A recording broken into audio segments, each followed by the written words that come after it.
Kembali lagi dengan saya Kalimas Sada dan hari ini kita akan membahas video mengenai mengubah profit menjadi legacy. Jadi sebelum video ini dimulai, video ini hanyalah analisa internal yang kita lakukan, bukan ajakan jual beli apapun. Teman-teman harus paham bahwa aset cryptocurrency apapun itu memiliki risiko substansial yang sangat tinggi. Jadi teman-teman harus berhati-hati. Nah, mengapa saya membuat video ini mengenai gimana sih caranya mengubah profit ini menjadi legacy?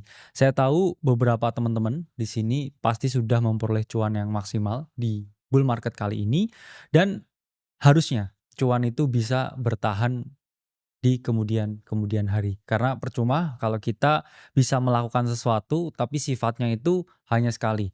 Karena saya percaya once you go crypto, you will never go back. Artinya setelah kamu tahu market crypto, hampir tidak mungkin kamu nggak berpartisipasi lagi ketika nanti ada bull market lagi. Jadi kita harus paham bahwa kontinuitas itu juga penting. Karena semua hal itu tidak hanya tentang seberapa banyak yang kita dapatkan, tapi seberapa banyak yang bisa kita simpan juga. Atau yang kedua nih, teman-teman yang merasa bahwa di bull market kali ini growth-nya masih kurang maksimal atau kurang optimal growth-nya. Teman-teman harus paham di suatu tempat yang baru, bahkan ketika kita mau ke sana dan kita menetap di sana, kalau kita baru ke sana pertama kali itu kita juga jadi turis. Nggak ada ceritanya ya gitu. Misalkan nih, kita mau ke luar negeri.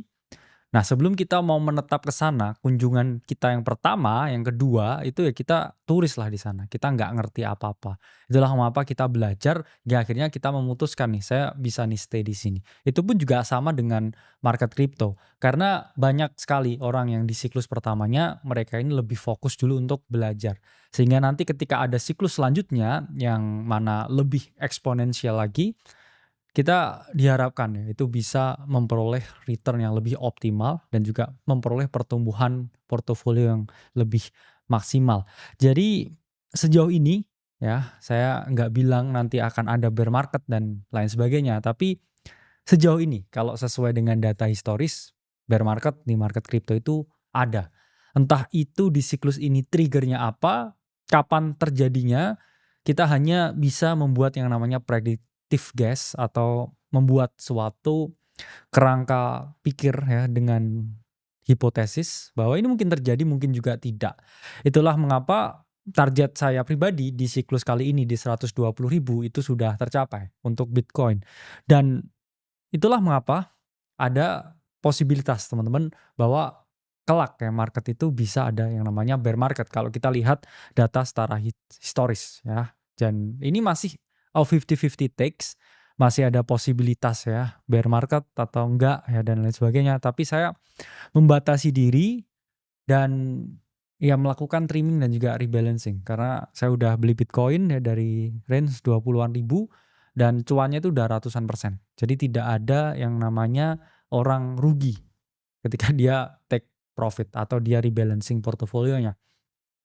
I rebalance a lot dan juga masuk juga ya ke gold awal tahun dan sekarang juga naiknya juga kurang lebih mirip juga dengan Bitcoin, tapi saya punya exposure di tempat lain juga. Nah, kita akan membahas mengenai strategi akhir bull market.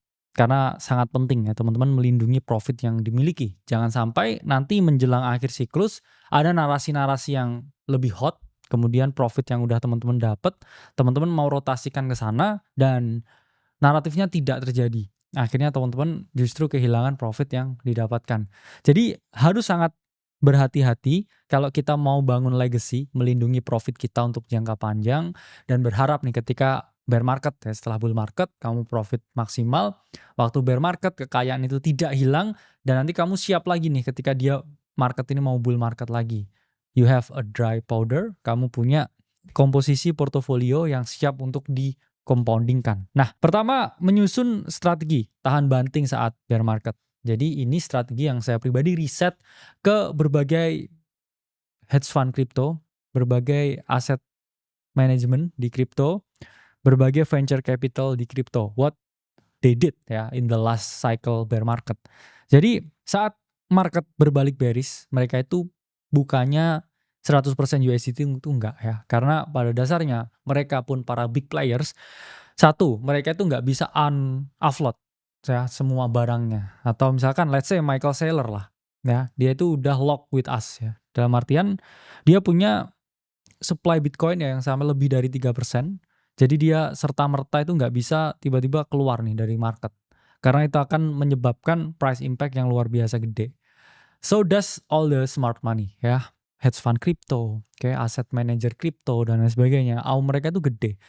Mereka nggak bisa keluar masuk segampang kita. Ya kita retail tinggal market sales udah jadi USDT. That's it, that's all. Tapi mereka the big players ini punya size yang gede. Kalau mereka cash out banyak sekali posisi itu menimbulkan kepanikan di pasar dan takutnya nanti harga itu drop jauh lebih dalam. Itulah mengapa satu mereka buy size nggak bisa keluar masuk seperti kita, dan yang kedua mereka itu juga mengantisipasi kalau tiba-tiba mereka sell everything, the market goes up dan mereka kehilangan exposure dan juga nggak punya barang sama sekali di sana.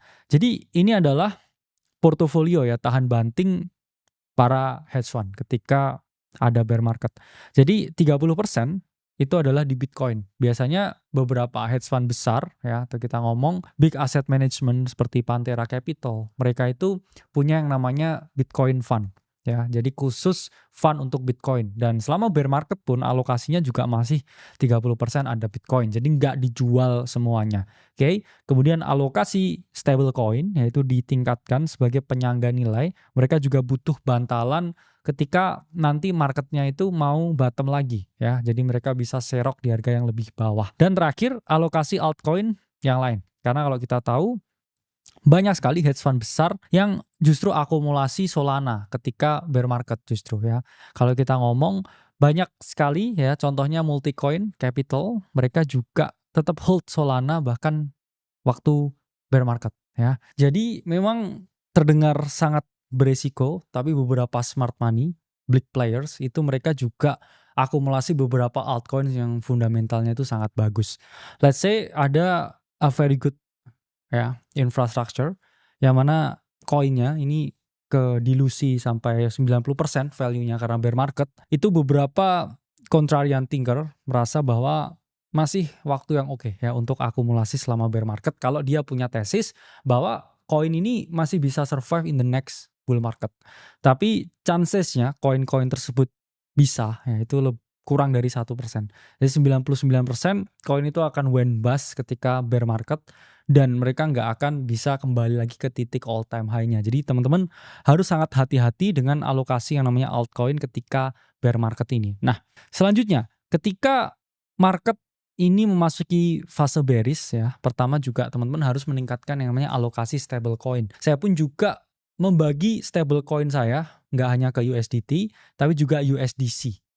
Juga stablecoin yang lain. Apa tujuannya saya membagi ya? Karena meskipun ada satu yang paling gede, satu yang orang-orang bilang paling aman dan lain sebagainya, tapi pada dasarnya nggak ada yang aman di dalam kripto. Itulah mengapa saya sangat mau ya untuk mendiversifikasi bahkan risiko dari stablecoin yang saya miliki.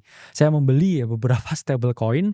Jadi kalau 100 gitu ya misalkan ya 50-nya USDT ya, 20-nya USDC, ya 30-nya itu yang lain. Kenapa? Karena stablecoin pun kita juga udah tahu ya USD, Luna dengan algorithmic stablecoin ya waktu itu juga went bust juga dan not gonna back ya dengan nilai yang sebelumnya ya. Jadi itu juga hal yang ngeri.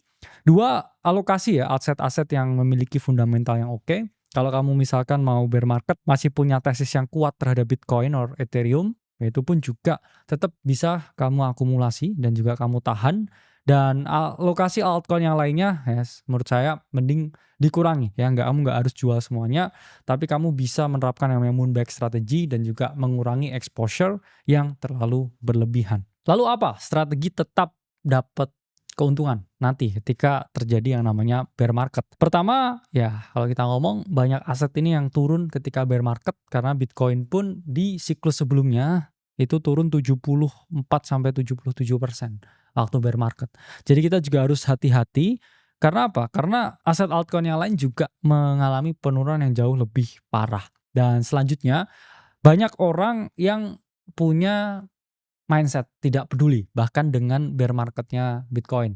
Jadi mereka akan terus melakukan yang namanya DCA atau dollar cost average. Jadi setiap bulan ini mereka melakukan pembelian Bitcoin atau setiap minggu atau bahkan ada yang setiap hari. Bahkan ketika turun pun dia nggak peduli. Karena in the long enough time frame mereka ini memiliki pandangan bahwa nilai Bitcoin itu akan selalu lebih tinggi daripada nilainya fiat. Oke, itulah mengapa mereka tetap DCA bahkan ketika marketnya itu turun. Tapi ingat teman-teman, kalau teman-teman mau jurus ya tetap DCA atau tetap nabung ketika bear market, kamu harus paham juga. Kalau apapun yang namanya nabung ya, itu nggak bisa serta-merta kamu lihat hasilnya itu langsung.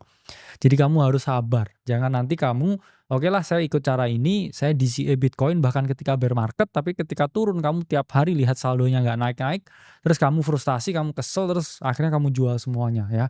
Jadi sebelumnya di awal kamu harus paham bahwa harus ada yang namanya idle money ya, uang dingin, uang yang nggak dipakai, uang yang ditabung. Berbeda dengan uang untuk kebutuhan sehari-hari, apalagi uang untuk investasi. Jadi jangan sampai kamu DCA Bitcoin nanti tiba-tiba waktu ada ya price drop yang signifikan terus kamu wah apa saya cut loss ya posisinya karena saya butuh bayar tagihan dan lain sebagainya. Harus paham ya kalau DCA itu uang yang benar-benar dingin. Ada juga yang memanfaatkan staking, ya ini bahasa umumnya ya kayak deposito lah. Kamu masuk ke dalam suatu protokol, kamu parkir asetmu di sana, kemudian dia memberikan return ke kamu. Ya, returnnya itu pasti di bawah 10%. Semakin tinggi return yang diberikan oleh platform staking itu menunjukkan risiko yang semakin tinggi pula. Jadi jangan sampai kamu tergiur. Apakah saya melakukan staking? Jujur enggak. Kenapa? Karena menurut saya probabilitas ya suatu protokol itu untuk meledak itu cukup tinggi, apalagi di kripto. Dan saya mending saya self custody sendiri ya dan atau pakai multisig. Kenapa? Karena ya memang ya ada potensi yield yang bisa saya dapatkan atau return yang bisa saya dapatkan. Tapi apakah itu sebanding dengan potensi saya kehilangan asetnya?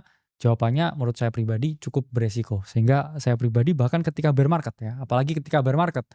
Oke, kalau ada risiko protokol ini meledak ketika bull market, apalagi ketika bear market, ketika likuiditas lagi rendah dan semua orang lagi butuh duit. Jadi itulah mengapa ya kita lihat lah ya 2022 berapa banyak platform staking yang meledak.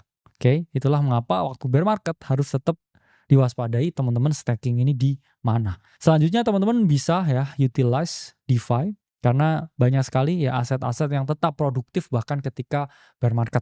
Jadi jangan salah ketika bear market itu orang-orang para builder dan juga hodler jangka panjang itu mereka malah lebih suka ya karena retail nggak di sini, turis investor nggak di sini, market became less crowded ya ketika bear market semuanya sepi.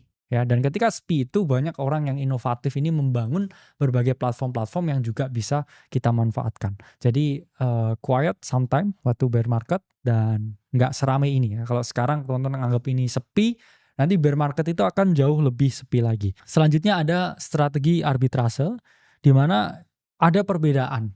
Ya, beberapa kali ada perbedaan harga antara di crypto exchange A dan juga crypto exchange B yang mana orang biasanya membeli di crypto exchange A lebih murah dan kemudian dijual di crypto exchange B yang lebih mahal. Salah satu yang pakai strategi ini yaitu dulu adalah Alameda Research sebelum akhirnya mereka juga tutup karena mengalami kebangkrutan.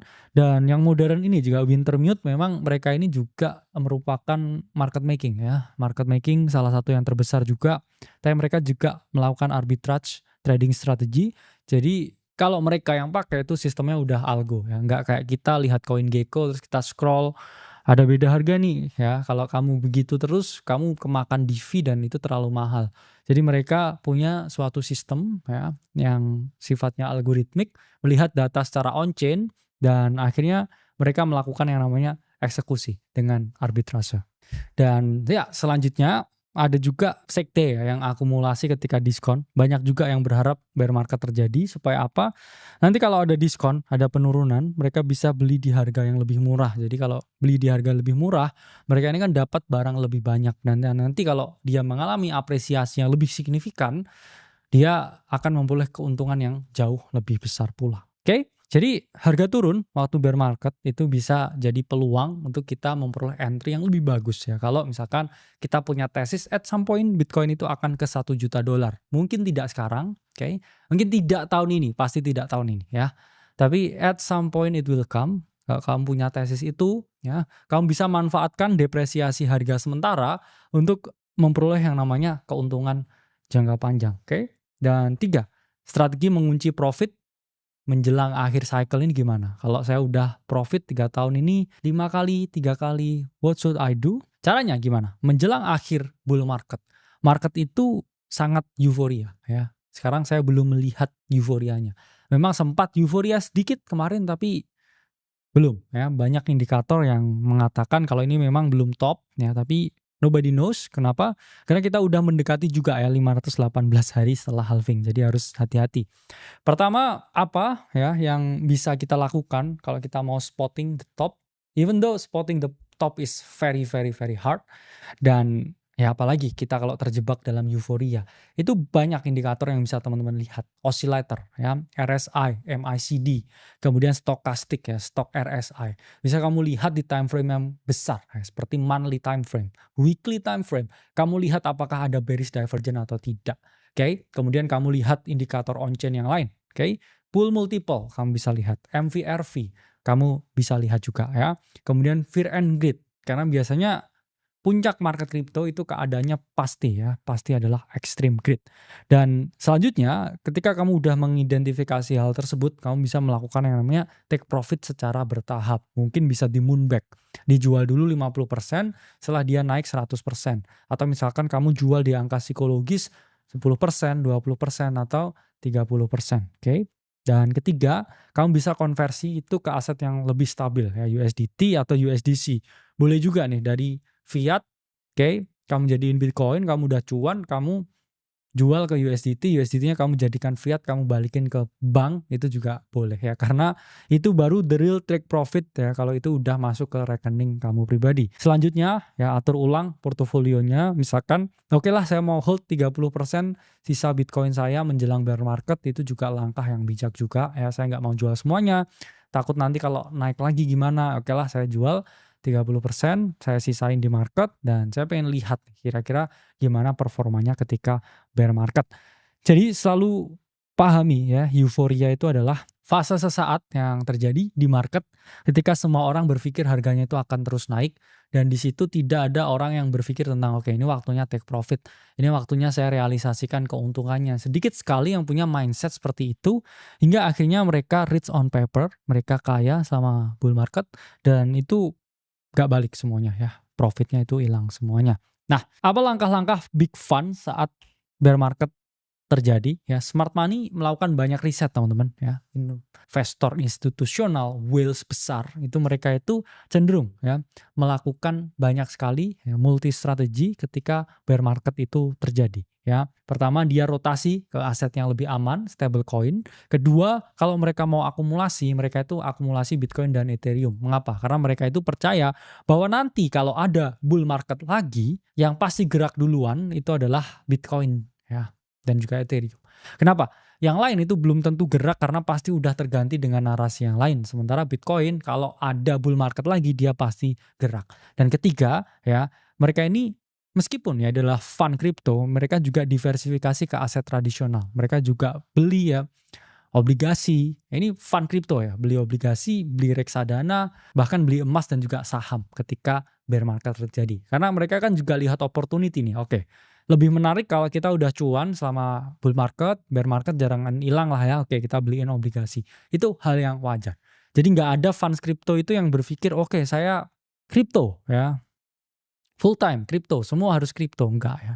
Karena banyak sekali, bahkan kalau kamu lihat treasury-nya berbagai altcoin, Arbitrum dan lain sebagainya, mereka juga beli bonds ya. Jadi kalau kamu lihat mereka tuh dapat duit dari protokolnya dibeliin bonds. Kenapa? Karena mereka pun tahu ada yang namanya risiko di dalam protokolnya. Ada risiko di marketnya, ada risiko di siklusnya. Meskipun mereka dapat duit dari on-chain ya, on-chain-nya pun juga dibeliin aset di dunia nyata. Jadi kita harus paham ya bahwa kripto dan juga keadaan ekonomi di dunia itu intertwined ya, saling berkaitan.